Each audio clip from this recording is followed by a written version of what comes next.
출근길 뉴스를 종합해드립니다.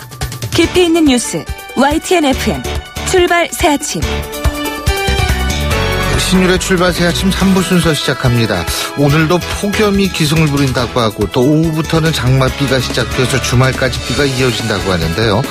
그런데 요즘 비가 오는 패턴을 보면 주로 밤과 주말에 폭우가 내린다는 점을 들 수 있습니다. 특히 밤사이 폭우가 내리는 경우 상당한 피해를 줄 수 있어서 위험한데요. 그래서 이번 주말 역시 북한의 ICBM 발사와 더불어서 이 장마비에 대한 긴장 역시도 늦춰서는 안 될 겁니다. 신율의 출발 새아침 3부 순서 먼저 광고부터 듣겠습니다.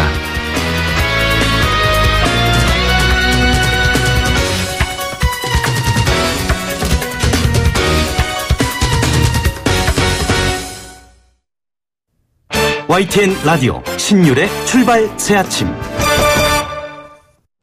어제 정부 서울청사에서 김상곤 교육부 장관과 전국 교직원 노동조합의 간담회가 있었는데요. 교육부 장관과 정교조가 공식적으로 만난 건 4년여 만에 처음 있는 일입니다. 그간 해결되지 못했던 법의 노조 문제와 새 정부가 내놓은 교육 현안 등에 대해서 서로 간에 어떤 얘기가 오갔을지 관련해서 어제 간담회에 참석했던 전국 교직원 노동조합의 조창익 위원장 전화 연결해서 자세한 얘기 들어보겠습니다. 조 위원장님 안녕하십니까? 예, 안녕하십니까? 반갑습니다. 예, 안녕하세요. 이 교육부 장관하고 정교조가 공식적으로 만난 게 꽤 됐죠? 시간이요. 네, 4년여 됐습니다. 4년 정도 됐군요. 예, 그죠? 예. 그러면은 좀 여러 가지 생각이 드셨겠네요, 어제. 네, 그렇습니다. 네, 만감이 교차했습니다. 예. 네. 그동안에 박근혜 정부가 전교조를 지속적으로 배제하는 정책을 펼쳐왔고, 대화 상대로 인정하지도 않았고, 또 교육개혁을 위한, 이런, 동반자적 파트너십을 확인하는 자리가 되었기 때문에, 해석 감회가 새로울 수밖에 없었습니다. 지난 시기에 이제 교육부가 전교조를 꼭 소위 전교조라고 불렀습니다. 정식 명칭을 부르지 않았죠. 더구나 지금 박근혜 정권 치하에서 청와대 국정농단 세력에 의해서 전교조 법외노조와는 긴 프로세스 끝에 얻은 성과라고 적시하고 있을 만큼 어떤 고도의 공작 정치에 의해서 법 밖으로 밀려났기 때문에 촛불 정부임을 자임하는 새 정부에 대한 어떤 기대와 신뢰 그리고 그 입장을 확인하는 자리이기도 했기 때문에 의미가 컸습니다. 하지만 법외노조 철회라고 하는 직접적이고 가시적인 의지와 조치를 확인할 수 없는 그런 답답함과 아쉬움도 크다는 사실을 숨기지는 않겠습니다. 예. 어제 주로 어떤 얘기 하셨어요? 네. 법외노조 철회 문제와 노동기본권 보장을 좀 중심적으로 이야기를 했습니다. 예. 부총리 겸 장관께서도 법외노조로 교조가 어려움을 겪고 있는 거 잘 알고 있다. 풀어내기에는 어떤 이행 절차 등 시간과 분위기 조성이 좀 필요하고 또 정권 초기이기도 하고 해서 시간이 필요하다. 또 전임자 문제와 관련해서 현재 교육부가 얻어놓은 그 법률적 자문이 비교적 경직된 자문을 받은 상태인데 앞으로 법률적 자문을 좀 폭넓게 받아서 유연하게 풀어나가는 것을 진지하게 고민하겠다. 이런 부분도 좀 있었고요. 입시경정교육 폐지, 특권학교 폐지 대입제도 개편에 대해서도 좀 논의를 했습니다. 부작용 해소에 대해서는 동의를 하고 또 특권학교 폐지는 또 공약이기도 하고 그래서 단계적으로 축소하고 폐지해 나가겠다. 또 전교조가 제안한 수능 개편안 방안을 포함을 해서 함께 개선 방안을 찾아 나가자 이런 얘기도 좀 나눴고요. 성과급과 교원평가 폐지 문제도 좀 이야기 나눴습니다. 그 한계와 부작용을 잘 알고 계셨고요. 예. 성과급 관련해서는 인사혁신처가 최종적으로 판단할 사안이다. 그래서 조심스럽지만 함께 논의해서 방향을 잡아 나가겠다. 이런 얘기도 했고요. 또 정치기본권 문제도 좀 이야기 나눴습니다. 교원의 표현의 자유, 정치기본권 보장 문제는 헌법 사안이고 또 개헌과 관련해서 적극적으로 검토해야 될 사안으로 진지하게 검토하겠다. 이런 문제도 좀 이야기 나눴고요. 예. 또 전교조에 대한 그 교육부의 고소고발이 많았습니다. 그래서 이거 취하 관련해가지고 적극적으로 검토를 하겠다. 이제 마지막으로 전교조와 교육부의 소통이 그동안에 원활하지 않았는데 소통을 원활하게 할 수 있도록 노력을 하겠고 협의 통로를 결정을 해서 전교조에 연락을 하겠다라고 하는 등등의 문제를 놓고 좀 논의를 했습니다. 예. 근데 그 또 한 가지는 그 공공법원 비정규직에서 정규직 전환 문제 말이에요. 예. 네네. 여기에서 기간제 교사 제외되지 않았습니까? 그죠? 네네네. 이 부분은 어떻게 보세요? 이 부분도 좀 말씀을 하셨습니까? 그것이 화두가 되지는 않았습니다만. 예. 전교조는 그동안의 기간제 교사의 성과급 배제에 맞서는 그 소송에 함께하는 등 기간제 교사의 처우 개선과 차별 해소를 위해서 함께 노력을 해왔고, 예. 또 앞으로도 동일 노동에 대한 동일 임금과 처우라고 하는 노동조의 상식을 관철하기 위해서 함께 노력을 할 것입니다. 그 정규직화를 해야 된다고 보시는 거예요, 그러면? 지금 정규직화 관련해가지고, 예. 좀 특수성이 있기는 한데요. 예. 교직계 내부에 이제 그 휴직 대체 기간제 교사의 일자리는 정규직 교사의 휴직 등이 종료가 되면 다시 정규직 교사로 충원되는 것으로서 상시적 근로가 이루어지는 비정규직과 좀 차이가 있고요. 또 정규직 교원을 임용하는 임용고시라는 제도의 적절성과는 별도로 사회적으로 공식화되어서 운영되고 있는 기존 제도하고 또 기간제 교원의 정규직화는 또 일정하게 또 충돌하고 있는 부분이 있어서 기간제 교원을 일괄적이고 자동적으로 정규직화하는 부분에 대해서는 복잡한 사회적 그 합의 과정을 요구하고 있습니다. 예. 그래서 교원의 그 임용 체계 변화와 또 기간제 교사도를 존속할 것인지 여부 등과 함께 사회적 논의를 거쳐서 종합적으로 검토를 해가지고 결정해야 될 과제다 이렇게 생각을 하고 있습니다. 근데 정규직화가 문재인 정부의 공약이었지 않습니까? 그죠? 네, 맞습니다. 그러면은 재검토가 필요하다고 보시는 건가요? 그것은 아니고요. 예. 아까 말씀드린 것처럼 예. 비정규직의 정규직화에 대한 총 대의에 대해서는 저희들 한 번도 부정한 적이 없습니다. 교직 내부의 특수성을 해소하기 위해서는 치밀한 검토가 좀 필요하다 이런 차원에서 드린 말씀입니다. 예. 네네. 그리고요. 네. 지금 문재인 정부가 내세운 교육 정책을 봤을 때는요. 그러니까 네. 간단히 얘기한다면 학생들 간의 경쟁을 부추기는 교육 정책들을 완화하겠다. 이런 기조 아니겠습니까? 그죠? 예, 그렇습니다. 예. 근데 일각에서는 이것이 경쟁이 지나치게 없을 때에는 또 문제가 될 수 있는 것 아닌가 이런 얘기도 나오는데 이 부분은 어떻게 보십니까? 경쟁 완화에 대한 부분은 정규조가 그동안에 이제 중심적으로 주장해왔던 어떤 그 평가 정책의 기조입니다. 예. 이 평가라고 하는 것은 그 목표의 그 도달 정도를 측정하는 것인데 그것이 어떤 결과나 서열이 아니고 발달과 성취 수준을 과정적으로 측정하는 것이 바른 방향입니다. 그런 면에서 이 과정을 중시해서 경쟁보다는 협력과 성장을 위한 평가를 통해 가지고 예. 학습 목표에 도달하는 그 정도를 측정하겠다는 방향으로 선회하겠다라고 하는 이 정부의 평가 정책의 기조, 그거 자체는 바른 것이고, 경쟁 완화 정책에 대해서 이견을 가지고 있는 사람은 없을 것이다 이렇게 생각을 하고 있습니다. 외고 자사고가 폐지돼야 되는 거 이런 부분은 어떻게 보십니까? 전교조는 동의하고 있습니다. 예? 그것은 예. 자사고, 외고, 국제고가 애초에 우리 헌법이 기본적으로 설계한 학교가 아닙니다. 예. 정면으로 배치되는 제도이고요. 예. 그래서 자사고, 외고를 폐지를 해서 헌법에서 명시한 국민의 어떤 균등한 교육적 권리를 보장해야 될 뿐만이 아니고 현재 전국 시도 교육청별로 확산되고 있는 고교 평준화 체제로의 전환과 결합을 해서 고교 평준화를 재정립하는 계기로 삼아야 된다 이렇게 생각을 하고 있습니다. 이 자사고를 유지하자는 어떤 그동안의 기득권층의 일정한 반발이 있겠지만은 국민적으로는 이미 어느 정도 합의한 제도다 이렇게 생각을 하고 있고요.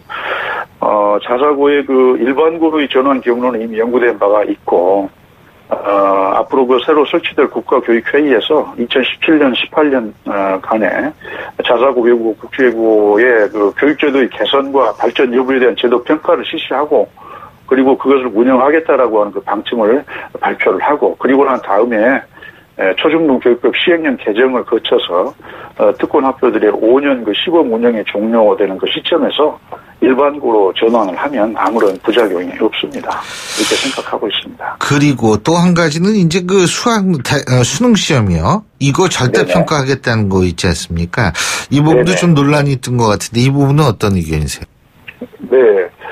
일단 그 정부의 그 수능 절대 평가 방안에서 저희들은 찬성하는 입장입니다.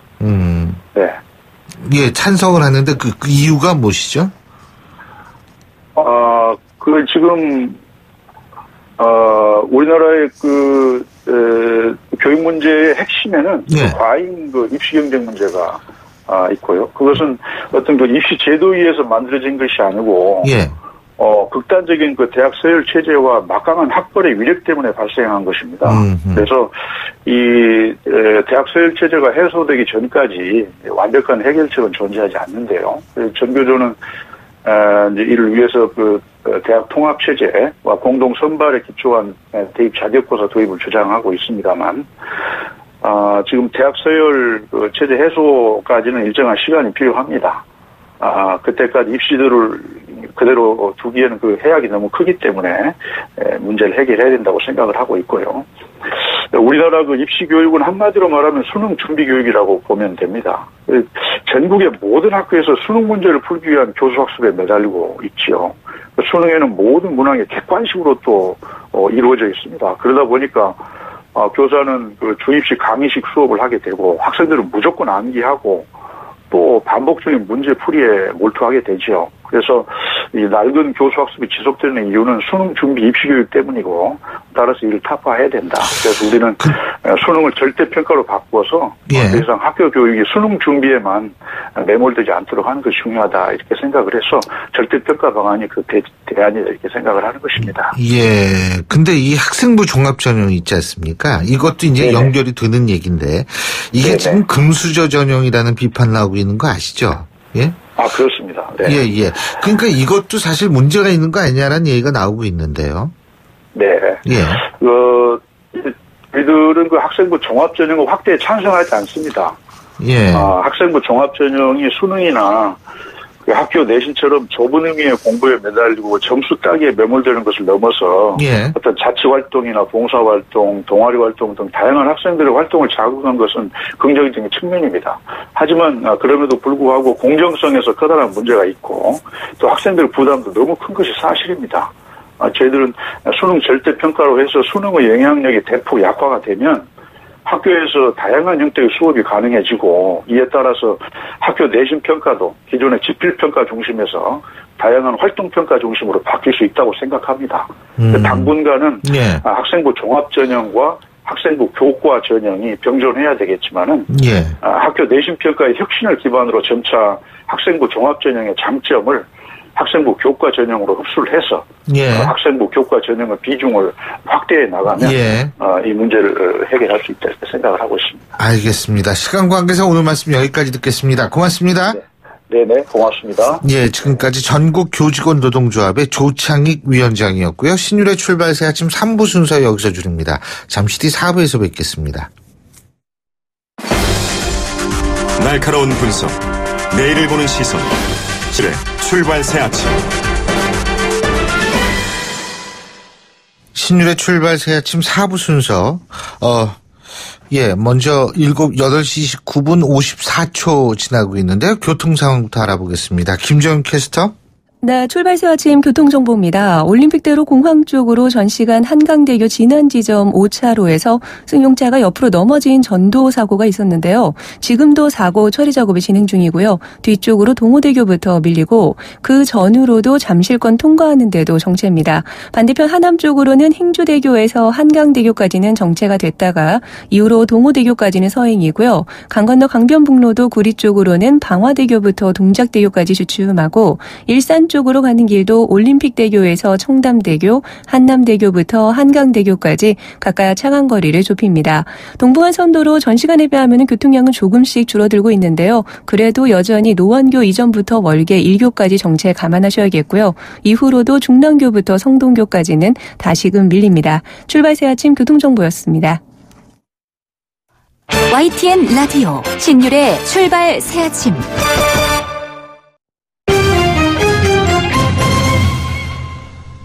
네, 예, 경제 뉴스 알아보겠습니다. 한국경제신문의 정인설 기자 스튜디오에 직접 나와 계십니다. 어서 오십시오. 안녕하세요. 예, 오늘 새벽에 미국 통화정책위원회가 열렸는데 미국이 기준금리를 동결했죠. 예, 예상대로 동결했습니다. 예. 이틀 연방공개시장위원회 정례회의 열었고 이제 마지막 날이니까 금리를 결정했는데 지난 6월에 이미 기준금리를 0.25%포인트 인상을 했거든요. 그래서 지금 현재 미국은 지역마다 기준금리가 달라서 1에서 1.25% 그 범위를 정해서 지역 연방은행들이 정하는데 이걸 그대로 동결했습니다. 지금 원래 다 시장에서 예상을 했고요. 아마 4분기 말, 12월 말 정도에 금리를 올리지 않겠냐 예상을 하고 있고 그 예상이 조금씩 맞아 떨어지는 것 같고 지금은 오히려 미국의 경기 회복 속도가 조금 또 늦어지는 거 아니에요. 그래서 내년으로 넘어가는 건 아니냐. 그럼 결국에 한국은행은 미국 기준금리를 보고 올릴 거거든요. 현재 우리나라 1.25%니까 위에 상한선하고 같죠. 그래서 만약에 지금 올리면 이제 완전히 같아지는 거기 때문에 더 높아지는 거기 때문에 미국 같은 경우는 그 이후 미국이 올리면 아마 올릴 것 같아서 아마 올해 내년 초나 내년 하반기가 아니겠느냐 이렇게 예상을 하고 있습니다. 내년 초 아니면 내년 하반기. 자, 미국도 근데 보유자산 축소하기로 한 모양이더라고요. 이게 더 관심이었죠. 언제 얼만큼의 보유자산을 축소하느냐가 관심인데 미국의 양적 완화 얘기 많이 들어보셨을 거예요. 이 양적 완화라는 게 시중에 돈을 풀면서 미국 국채를 매입하는 거였거든요. 미국 중앙은행이. 근데 그 규모가 지금 현재 4조 5천억 원 달러입니다. 4조 5천억 달러인데 이걸 언제 얼만큼 이 보유자산을 축소하느냐, 즉 시중의 유동성을 걷어들이느냐 이 문제인데요. 오늘 relatively soon이라고 얘기를 했습니다. 비교적 가까운 시간 내. 우리 영어가 좀 되네요. 근데 이게 상당히 이렇게 모호하게 하는 거죠. 이게 언제라는 게 모르는데 시장에서는 아마 9월 말 다음 연방공개시장위원회가 열릴 때쯤 이 보유자산 축소에 대해서 얘기를 하지 않겠냐 이렇게 예상을 하고 있고요. 사실 기준금리 인상 못지않게 이 보유자산 축소도 상당한 미국 금융시장이나 글로벌 금융시장에 상당한 영향을 미칠 것으로 예상이 됩니다. 예. 자, 그리고요. 저희가 오늘 앞서 일부에서도 얘기 잠깐 했었는데 이 정부의 부자 증세에 맞서서 야당이 서민 감세를 들고 나왔는데 이 담뱃값과 유류세 이거 낮추자는 거잖아요. 그죠? 맞습니다. 서민 감세인데요. 담뱃값 4,500원으로 올렸었는데 그걸 2,500원을 내리자. 그러면 담뱃값에 붙어있는 각종 세금들 너무 잘 알고 계시죠. 이 부분에 대해서는 교수님이 너무 잘 알고 계시고요. 비싼 것만 알고 있지 무슨 세금이 붙어있는지는 모르죠. 국민건강증진 부담금에 각종 교육세 이런 것들이 많이 붙어 있잖아요. 만약에 2,500원을 다시 내리면 세수가 연 5조 원 정도 줄 것으로 예상이 되고 여기뿐만 아니라 2,000cc 미만의 중소형차 전체 우리나라 운행 차량의 76.4% 4대 중 3대 정도의 세금을 유류세를 절반으로 줄여주자라는 건데 이게 다 홍준표 자유한국당 대표가 대선 때 공약으로 내걸었었던 것들이죠. 이렇게 하면 두 개 다 합해서 한 12조 원 정도의 세수가 줄어들 거다. 이 얘기를 하는 이유는 여당이 정부가 이제 부자 증세를 통해서 이제 복지 재원을 마련하려고 하니까 그에 대한 어떤 대응 전략이겠죠. 세수를 감소시키다 대신 편은 얻을 수 있는 서민 감세니까 편을 얻을 수 있는 둘 다 서로 비판을 하고 있죠. 결국에 자기들이 올려놓고 다시 내린다. 자기 모순이다. 이렇게 여당은 야당을 공격하고 있고 야당은 당연히 이런 포퓰리즘이다라고 얘기하지만 둘 다 포퓰리즘인 것 같고요. 계속해서 어떤 네이밍 싸움은 계속하고 있는 상황입니다. 그렇군요. 자, 그리고 우리나라 대표 산업 중에 하나가 바로 자동차. 그리고 요새는 화장품이잖아요. 맞습니다. 그죠? 한류 때문에. 근데 이 중국 사드 보복 때문에 아주 실적이 굉장히 곤두박질 친 모양이더라고요. 중국 의존도가 높아서 그런데 이제 대표적인 기업들이죠. 자동차 하면 다 현대자동차인데 올해 2분기 영업이익이 1조 3천억 원, 3,445억 원인데 이 정도 많이 번 거 아니야. 많이 번 거라고 볼 수 있는데 근데 작년 2분기보다 영업이익이 23% 줄었고요. 상반기 전체로 봐도 한 16% 줄었습니다. 그러니까 근데 이게 중국 시장에서 특히 안 좋았는데 2분기 때 중국 판매량이 작년 2분기에 비해서 60% 이상 줄었거든요. 상반기에 이제 중국을 빼면 글로벌 판매 실적은 오히려 1.5%로 증가했어요. 중국만 안 좋다 이렇게 볼 수 있는 것 같은데 어제 같은 2분기 실적을 발표를 하면서 앞으로는 좀 괜찮아지지 않겠어? 악재를 좀 털어냈다. 불확실성 해소한 측면이 있어서 현대차 주가는 어제 오히려 증시에서 1.3% 이상 큰 폭으로 올랐습니다. 예, 그렇군요. 이 아모레퍼시픽 영업이익도 좀 많이 줄은 모양이더라고요. 2분기 영업이익이 작년에 비해서 57% 줄었고요. 예. 전체적으로 보면 화장품 분야, 특히 중국 시장에서 상당히 악재가 있었던 것 같고 이 판매 부진을 어떻게 어디서 만회를 해야 되는데 중국 사람들만큼 한국 화장품을 많이 찍어 바르는 사람이 없으니까 뭐 동남아에서는 많이 바르지만 인구가 뒷받침이 안 되잖아요. 예. 태국이나 이런 데서는 물론 한국 화장품 많이 쓰긴 하는데 이걸 대체할 만한 시장이 없으니까 아모레퍼시픽 주가는 어제도 떨어져서 앞으로도 좀 힘들 거다 이런 예상이 있는 것 같습니다. 그리고요. 이 카카오뱅크가 오늘 출범한다고 그러는데 이게 이제 이름 또 잊어먹었다. K뱅크. 맞습니다. K뱅크가 맞나요? KT가 대주주인 네, K뱅크가 있죠. 있죠. 예. 그러니까 그 인터넷 전문은행이죠. 맞습니다. 예. 2호 인터넷 전문은행인데요. 오늘 오전 7시부터 이미 대고객 서비스를 시작을 했고 예. 오늘 오전에 이제 정식 출범식을 합니다. 카카오뱅크는 다 아시겠지만 지금 카카오톡 다 많이 쓰잖아요. 네. 그런데 이걸 통해서 금융 업무, 지금은 카카오페이만 아주 간편 결제만 하지만 아예 은행을 하겠다. 대출해주고 카드 쓰고 그다음에 해외로 송금할 수 있는 서비스가 된다는 거죠. 이게 왜 무섭냐.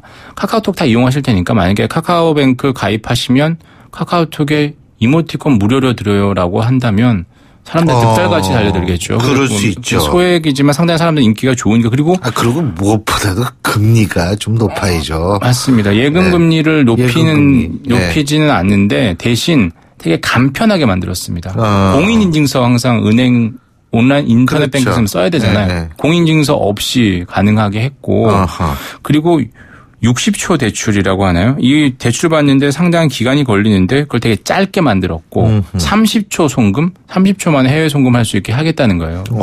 근데 이제 과연 항상 인터넷 전문은행을 생각하는 게 보안성. 과연 이런 거 하다 내가 해킹당하는 거 아니야? 그런 점이 좀 걱정은 되죠. 걱정이 되죠. 그런데 그럼에도 불구하고 이 카카오톡을 이용하는 많은 사람들이 고객 기반을 이용해서 어느 정도의 영향을 미칠지. 그래서 금융업계 특히 은행은 상당히 긴장을 하고 있는데 그래서 어느 신문에서 이런 제목을 붙였더라고요. 카카오뱅크에서 카뱅, 빅뱅 이렇게 얘기를 하더라고요. 금융업계 빅뱅이 될 수가 있다. K뱅크 못지않은 그 이상으로 어떤 큰 영향을 줄 수 있다 이렇게 예상을 하고 있는 것 같습니다. 근데 그게 그래서 그런지 모르지만 요새 그 시중은행들이 지점을 많이 줄이고 있잖아요. 맞습니다. 예. 예? 그러니까 그 지점을 줄이는 것만큼 뭐 금리를 더 주겠다는 건지 내가 그건 모르겠는데 비용을 특히 인건비 부분이 상당히 크니까 모두 이제 인터넷 중심, 모바일 중심으로 전환하고 있고 그리고 사람들이 특히나 은행 창구에 잘 안 가잖아요. 네. 대부분 이제 온라인 뱅크, 모바일 뱅크를 통해서 하니까 그의 추세에 맞게 가는 거고 결국 임대료 인건비 줄여서 그걸 원가를 절감하니까 나머지 투자하고 말씀하신 대로 대출금리 내려주고 예금금리 좀 올려줘야 되는데 그러진 않는 것 같고요. 근데 최근에 보면 은행들의 금융주들의 수익성이 되게 좋아지고 있습니다. 예. 우리금융 같은 경우도 올해 상반기 상당히 실적이 좋았고요. 그런 부분이 어떻게 실적으로는 지금 이미 반영이 되고 있는데 고객 서비스 차원에서 더 많이 가느냐. 분명히 이제 카카오뱅크가 출범을 하면 거기에 대해서 일반 시중은행들은 분명히 대응을 할 것으로 예상이 됩니다. 예, 그렇군요. 자, 그리고요. 그 제주도 이외 지역에서는 너무 작거나 반대로 너무 큰 귤을 못 먹었다고 하는데 이제 먹을 수 있게 됐다고 하는데 이게 무슨 슬픈 소식이야 이게? 예? 아닌가 할 텐데 가슴이 갑자기 아파지네요. 그 지름이 49mm 그러니까 5cm가 안 되는 미만의 귤은 원칙적으로 제주도 이외의 지역에서 상업적으로 유통을 금지를 했었어요. 왜 그렇죠? 그러니까 귤이 일정 크기가 안 되는 귤도 뭐 낙과도 있을 수 있고 물론 그 어떤 종자에 따라서 큰 것도 있고 작은 것도 있지만 작은 것도 막 팔게 하면 공급량이 확 늘어날 거 아니에요. 그러니까 제주도 차원에서 어떤 공급량을 조절해서 가격이 확 떨어지는 폭락하는 걸 막기 위해서 49mm 미만 그리고 70mm 초과하는 감귤은 제주도 밖에서 유통되는 걸 금지했어요. 물론 제주도 안에서는 먹을 수 있었고요. 나 이거 먹어봤는데 라고 하는 분들은 제주도에서 아는 분들이 붙여준 거예요. 대부분. 물론 이제 불법적으로 유통이 됐을 수도 있죠. 근데 이제 원칙적으로는 49mm에서 70mm 사이의 귤이 유통이 됐던 거고요. 이게 좀 문제 작은 귤, 그러니까 한 입에 넣을 수 있는 귤이잖아요. 49mm 정말 이 손가락 한 두세 마디만 하는 건가요? 이걸 근데 앞으로는 공정거래위원회에서 이 규제를 푼 거예요. 하반기부터는 당도만 일정 정도 수준이 유지가 되면 크게 예. 관계없이 제주도 밖에서도 감귤을 49mm 미만의 감귤을 살 수 있게 만들었습니다. 그러니까 한 입에 먹을 수 있는 귤도 살 수 있다. 간단히 얘기하면 이거죠. 맞습니다. 예, 알겠습니다. 오늘 말씀 잘 들었습니다. 고맙습니다. 감사합니다. 예, 지금까지 한국경제신문의 정인설 기자였습니다.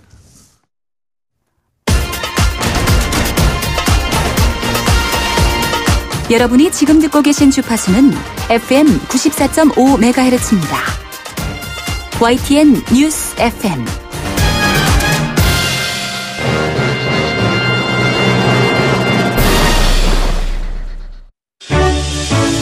역사의 시선으로 뉴스를 읽어봅니다. 히스토리 뉴스.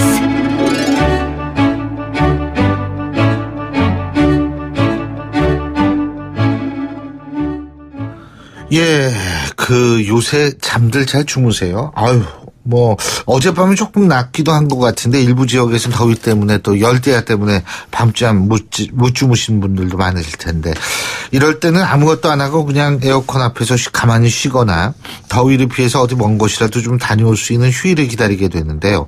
자, 오늘은 이런 휴일 개념이 언제부터 생겼는지 과거와 현재 시간에 대한 생각은 어떻게 달라졌는지 한번 생각해 보겠습니다.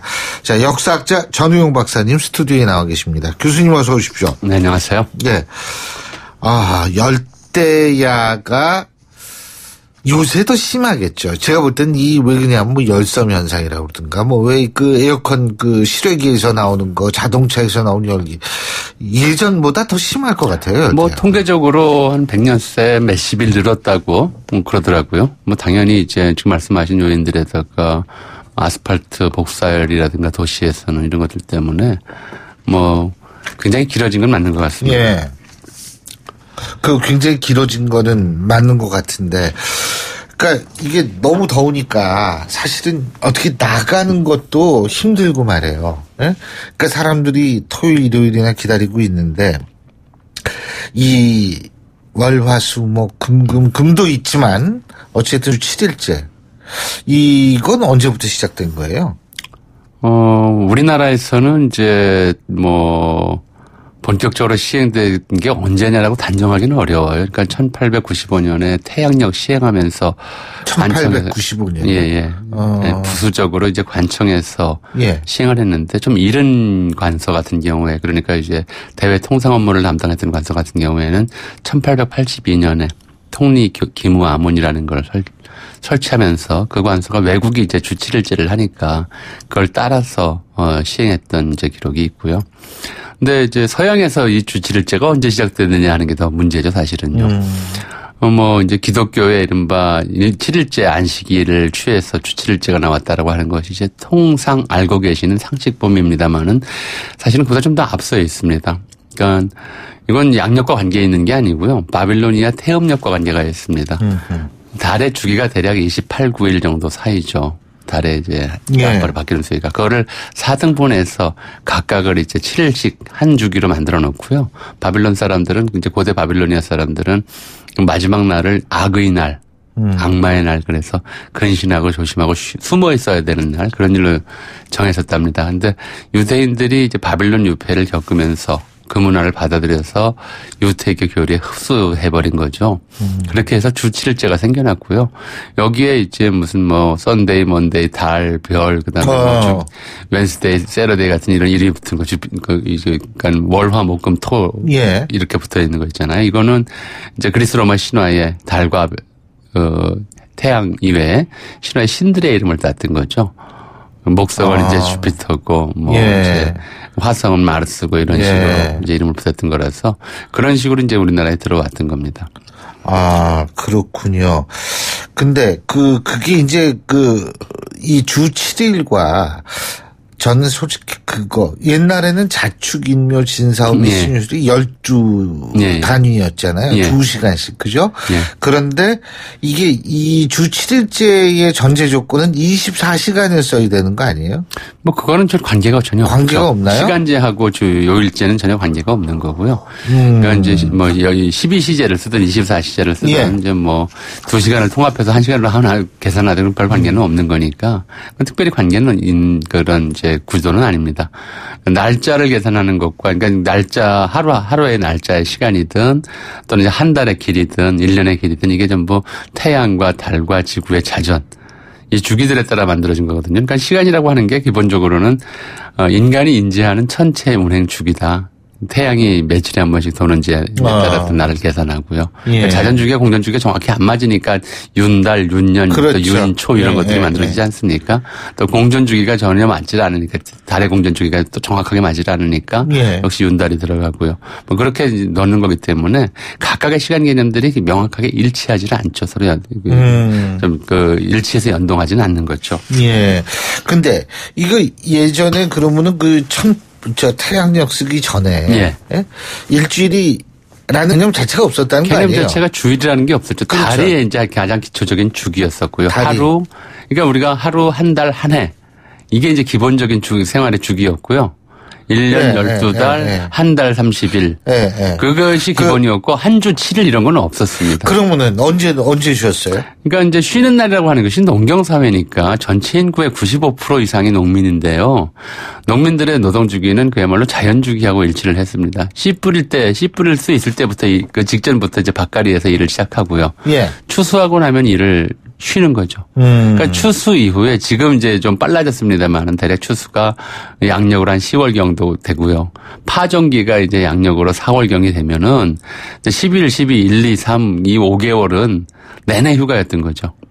할 일이 땅이 얼어서 할 일이 있어도 할 수가 없었고요. 근데 그 휴가 기간 동안에 완전히 쉬는 건 아니고 그동안에 이제 국가가 부과하는 각종 이제 이를테면 뭐 이제 길 닦는 일이라든가 성 쌓는 일이라든가 이런 걸 또 수시로 부담을 해야 했습니다. 반면 이제 관리들의 경우에는 조금 이제 이런 농민들하고는 생활 패턴이 달라졌죠. 도시의 상인이나 관리들 같은 경우에는 뭐 상인들은 일이 있으면 다행인 거고 없으면 놀아야 됐고요.